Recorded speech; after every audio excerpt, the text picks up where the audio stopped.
महत्वाची पत्रकार परिषद या ठिकाणी होत आहे. बघा,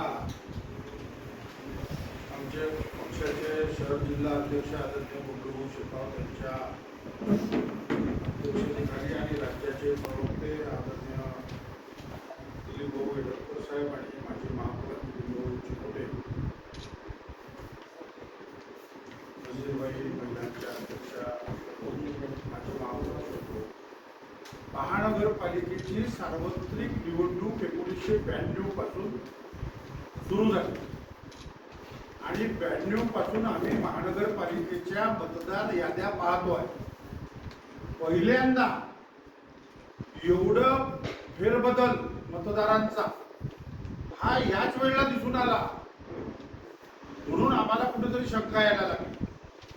म्हणजे जितके 22 प्रभाग आहे याच्यापैकी एकाही प्रभागाची यादी, मतदार यादी जी प्रारूप ज्या मतदार यादीचं प्रसिद्ध केल्या गेलं ते नीट आहे नाही.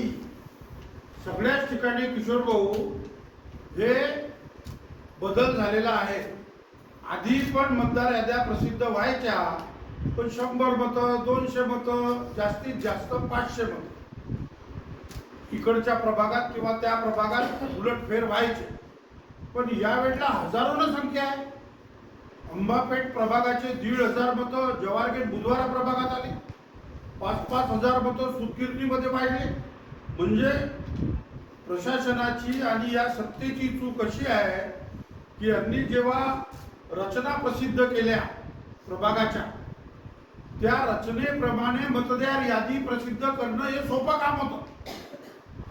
परंतु या ज्यांच्याकडे हे काम दिलं गेलं महानगरपालिकेने, त्यांनी कशा पद्धतीनं त्या मतदार याद्या प्रसिद्ध केला हे कळायला मार्ग नाही. आणि त्या सीमा ज्या दिलेल्या होत्या त्याप्रमाणे त्या मतदार याद्या एकाही प्रभागाची नीटनेटकी त्या सीमेप्रमाणे नाही. हे का झालं? आणि आता तुम्ही म्हणता, म्हणजे महानगरपालिकेच्या आयुक्तांनी एक स्टेटमेंट केलं, ते पेपरला मी वाचलं, की मतदारांनी आपले नाव तपासून घ्या. तुम्ही स्वतः सुज्ञ नागरिक आहे, तुम्ही सुद्धा सगळे वृत्तपत्राचे प्रतिनिधी या महानगरातले वोटर आहे. खरंच तुम्ही मतदान आपल्या यादीत नाव आहे का नाही आहे हे पाहता का? नागरिक हे तपासू शकत नाही. प्रत्येक नागरिक आपल्याला विधानसभेला, लोकसभेला मतदान केलं, महानगरपालिकेत करू, एवढीच त्यांची भावना असते.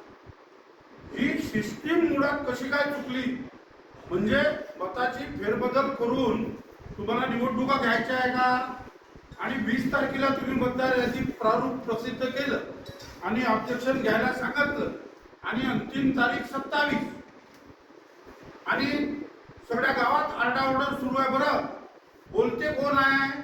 नागरिकांचं या संदर्भात आंदोलनाची भूमिका नाही. सर्व पक्षाच्या लोकांना ज्यांना निवडणुका लढायच्या आहे हे दर फिरून राहिले. मी म्हणा की बबलूभाऊ शेकावत म्हणा की आमचे जे अशोकभाऊ डोंगरे म्हणा, जे निवडणूक लढणार आहे महापालिकेची, समीर जवंजाळ असेल, या व्यासपीठावर उपस्थित असलेले काँग्रेस पक्षाचे जेही निवडणुकीत उभे राहणारे आम्ही लोक आहोत, आम्ही हे तपासायला गेलो नाही. आम्ही म्हणून राहिलो, वाढले तरी ठीक, नाही वाढले तरी ठीक, समजून घ्या.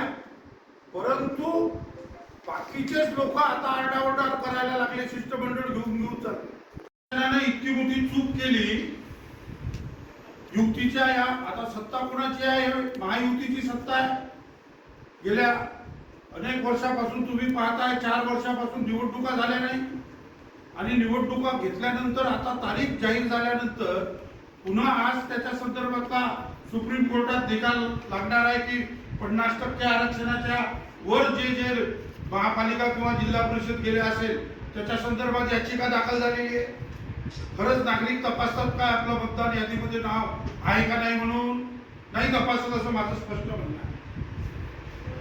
म्हणून हा खऱ्या अर्थानं मतचोरीच्या संदर्भातला घोळ आहे की काय आहे हे समजायला मार्ग नाही, अशी परिस्थिती निर्माण झालेली आहे. आणि याच्या संदर्भात आता ज्यांनी ऑब्जेक्शन घेतले त्याची नेटकी प्रत्येक प्रभागानुसार मतदार यादी ही जाहीर झाली पाहिजे आणि जे जे ऑब्जेक्शन आले त्या संदर्भात महापालिकेने ते प्रसिद्ध खऱ्या अर्थानं केले पाहिजे.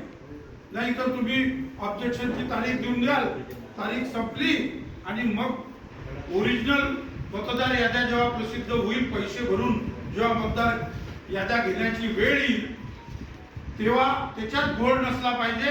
ही काळजी महापालिकेच्या प्रशासनानं घेणं अत्यंत आवश्यक आहे.